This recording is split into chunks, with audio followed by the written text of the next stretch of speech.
बिहार की काराकाट लोकसभा क्षेत्र से निर्दलीय उतरे भोजपुरी अभिनेता पवन सिंह ने अपना काम कर दिया। वह जीतेंगे नहीं, ये राजनीति के गहरे जानकारों को पहले से ही पता था। ये भी पता था कि वह भाकपा माले यानी सीपीएम लिबरेशन के प्रत्याशी राजा राम सिंह को ही फायदा पहुंचाएंगे।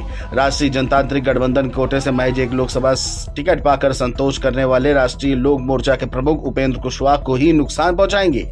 ये भी पता था, और इतना कुछ राजनीति के गहरे जानकारों को पता था, तो राजनीति में नए नए उतरे पवन सिंह को किसी ने ये बताया नहीं होगा क्या? ये भी एक बड़ा सवाल है। क्या प्रधानमंत्री मोदी के साथ बीजेपी की पहली सूची में आसनसोल से प्रत्याशी बनाए जाने के बाद इसे ठुकराने वाले पवन सिंह को बीजेपी के दिग्गजों ने समझाया नहीं होगा? ये भी बड़ा प्रश्न चिन्ह है। बिहार की राजनीति में नीतीश कुमार फैक्टर कारण बीजेपी को बहुत कुछ करना पड़ा है। बिहार विधानसभा चुनाव 2020 में जब चिराग पासवान ने सीएम नीतीश कुमार की पार्टी जेडीयू को हराने के लिए एड़ी चोटी का जोर लगाया, तब उसके बाद दिवंगत रामविलास पासवान के बेटे को भाजपा ने क्या दिन दिखाया, किसी से छिपा नहीं है। उपेंद्र कुशवाहा पिछले साल जेडीयू में थे, वहां से बहुत हील उजूल करने के बाद निकले और कुछ अंतराल के बाद एनडीए में वापस आए।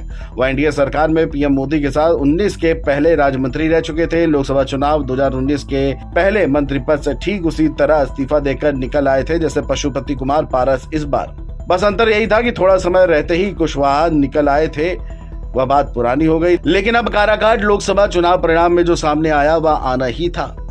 एक राजनीतिक जानकार ये कहते हैं कि ये याद दिलाना भी जरूरी है कि भाजपा के पास कुशवाहा के रूप में सम्राट चौधरी हैं, जिन्हें पार्टी ने दूसरे दल से प्रवेश कराने के कुछ समय बाद ही बहुत कुछ दे दिया। मतलब कुशवाहा जाति के प्रतिनिधित्व का संकट भाजपा में नहीं है। अब सबसे बड़ा सवाल यह उठता है, क्या खुद जानबूझकर एनडीए की ये सीट गंवाई गई है? इस सवाल का जवाब जानने के लिए पवन सिंह की उम्मीदवारी से जुड़े पूरे प्रकरण को याद करना होगा। पवन सिंह ने आसनसोल से टिकट मिलने पर टीएमसी के शत्रुघ्न सिन्हा के खिलाफ उतरने से मना कर दिया। इसके बाद भोजपुर क्षेत्र टिकट के लिए प्रयास किया। भाजपा ने आरा और बक्सर की सीट नहीं दी तो काराकाट चले गए। काराकाट से भाजपा के सहयोगी उपेंद्र कुशवाहा पहले से ही तय थे, फिर भी पवन सिंह वहां पहुंचे और अंतिम समय तक पवन सिंह टिके रहे तो भाजपा ने उन्हें पार्टी से मुक्त करने की औपचारिकता की। लेकिन तब तक अपने प्रचार में भाजपाई होने का जितना फायदा उन्हें लेना था वह ले चुके थे। वहीं राजनीतिक विश्लेषक ये कहते हैं कि उपेंद्र कुशवाहा को हराने नहीं बल्कि खुद जीतने के आत्मविश्वास में पवन सिंह वहां गए। उन्हें लगा कि वो दो कुशवाहों की लड़ाई में अपनी राजपूत जाति समेत सामान्य वोटरों का साथ हासिल कर लेंगे, लेकिन ये हुआ नहीं। उन्होंने उपेंद्र कुशवाहा के वोट को ही काट कर जो हासिल करना था किया, जीत नहीं सके और उपेंद्र कुशवाहा की हार का कारण भी बन गए। इस बार आरजेडी के लिए उपेंद्र कुशवाहा ने पहले 6 चरणों में लगभग हर सीट पर चुनाव प्रचार किया और अपनी सीट को लेकर आश्वस्त भी नजर आए। उन्हें लगा कि महागठबंधन प्रत्याशी के रूप में जब 13.25 लाख वोट आ सकते हैं तो राजग प्रत्याशी के रूप में जेडीयू को पिछली बार मिला वोट तो आएगा ही, और यही हो नहीं पाया और मुंह की खानी पड़ी उपेंद्र कुशवाहा को। राष्ट्रीय लोक मोर्चा के प्रमुख और काराकाट के एनडीए प्रत्याशी उपेंद्र कुशवाहा की करारी शिकस्त के बाद ये सवाल उठाना लाजमी है कि भाजपा पवन सिंह को नियंत्रित नहीं कर सकी तो क्या अब इस हार की नैतिक जिम्मेदारी लेते हुए उनके लिए कुछ करेगी?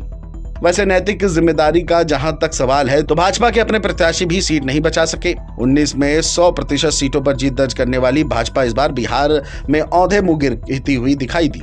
सबसे ज्यादा जदयू का परफॉर्मेंस बेहतर रहा। ऐसे में सवाल उठ रहा है, क्या नीतीश कुमार इस प्रदर्शन को भुनाने के लिए दूसरे खेमे में तो नहीं चले जाएंगे? इस सवाल के जवाब में यह भी एक बड़ा प्रश्न चिन्ह होता है। हालांकि राजनीति जानकार कहते हैं कि अगर ऐसा हुआ तो बहुत कुछ बदल जाएगा, लेकिन नहीं हुआ और भाजपा के नेतृत्व में राजग ने केंद्र में स्थिर सरकार बनाई तो उसे उपेंद्र कुशवाहा के लिए कुछ अलग करना चाहिए। कुशवाहा के ईमानदार प्रयास और एक सीट मिलने पर भी चुप्पी साधने का बलिदान व्यर्थ जाएगा तो उसका गलत मैसेज चिराग पासवान प्रकरण की तरह ही जाएगा। अब देखना यह होगा कि बीजेपी का अगला कदम काराकाट के उपेंद्र कुशवाहा के लिए क्या कुछ होता है। Video desk NBT online.